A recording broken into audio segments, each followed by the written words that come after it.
अस्सलाम वालेकुम साथियों, हमारे YouTube चैनल पर आपका इस्तकबाल है।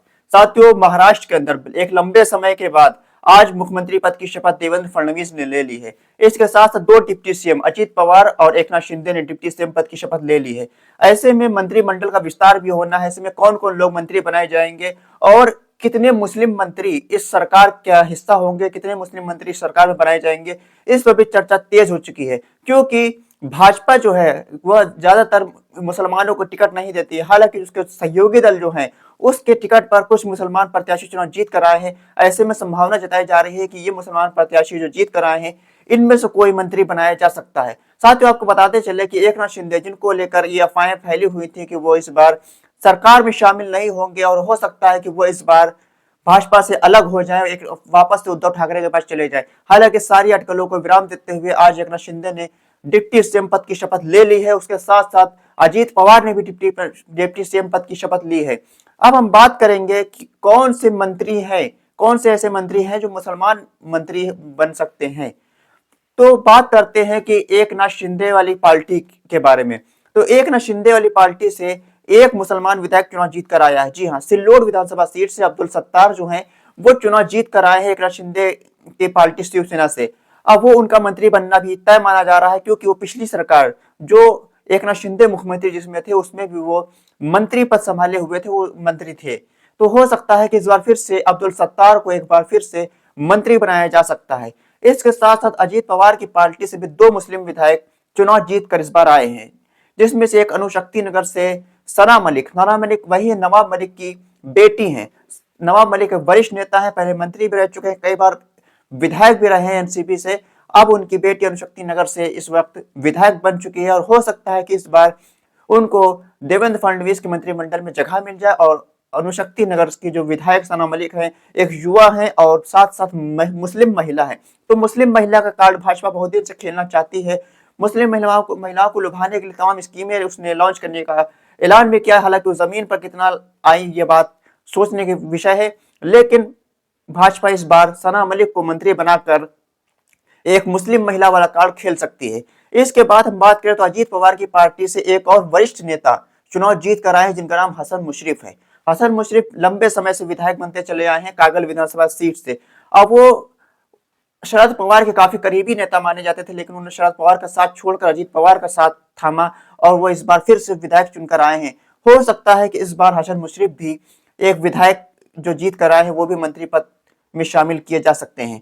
साथ ही तीन ऐसे विधायक हैं जो मंत्री बन सकते हैं। तीन मुस्लिम विधायक ही हैं जो एनडीए गठबंधन से चुनाव जीत कर आए हैं, महायुति गठबंधन से चुनाव जीत कर आए हैं। ऐसे में इन तीन विधायकों में से किसी न किसी एक को कम से कम मंत्रिमंडल में शामिल जरूर किया जाएगा, ऐसी संभावनाएं जताई जा रही हैं।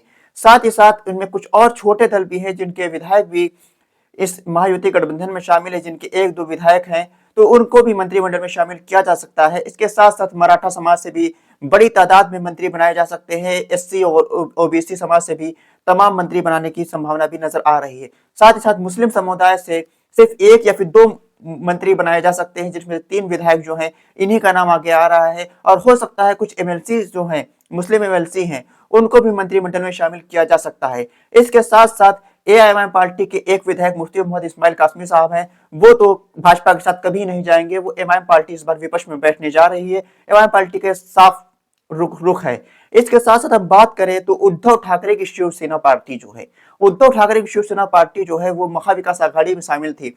बड़ी तादाद में मुसलमानों का वोट एकजुट होकर महाविकास आघाड़ी की तरफ गया है। खासकर मुंबई के अंदर उद्धव ठाकरे की पार्टी की तरफ मुसलमानों का वोट गया है। ऐसे में वर्सोवा से हारून खान उद्धव ठाकरे की पार्टी शिवसेना से विधायक चुनकर आए हैं। ऐसे में अगर उद्धव ठाकरे पलटी मारते हैं तो ऐसी संभावना जताई जा रही है कि महाविकास आघाड़ी को उद्धव ठाकरे छोड़ने वाले हैं और हो सकता है उद्धव ठाकरे इस बार फिर से हार्ड हिंदुत्व के राह में चलने के लिए तैयार होने की तैयारी कर रहे हैं, क्योंकि उनको लगता है कि कांग्रेस के साथ जाने से उनका जो बेस वोटर था वो उनसे नाराज हुआ है। इसी का सिला मिला है कि वहां पर विधानसभा चुनाव में इतनी शर्मनाक हार का सामना करना पड़ा है।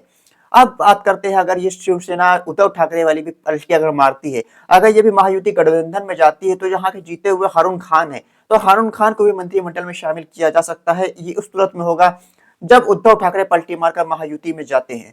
इसके साथ साथ शरद पवार की जो एनसीपी पार्टी है जिसके 10 विधायक जीत कर आए, शरद पवार से भी ताल्लुक से भी ये अफवाहें गर्म है कि शरद पवार भी पलटी मार सकते हैं, वो भाजपा के गठबंधन में शामिल हो सकते हैं, क्योंकि इस बार जो रिजल्ट आया है वो बहुत ज्यादा शर्मनाक आया है शरद पवार के ताल्लुक से, क्योंकि सिर्फ 10 विधायक ही जीत पाए हैं शरद पवार की एनसीपी की तरफ से। अगर शरद पवार पलटी मारकर जो से वह भाजपा के गठबंधन में जाते हैं तो उनका भतीजा अजित पवार तो डिप्टी सीएम है ही, इसके साथ साथ शरद पवार भी उनके साथ मिल जाते हैं, तो यहाँ पर भाजपा की ताकत बढ़ती हुई नजर आ रही है। ऐसे में बचती है कांग्रेस पार्टी।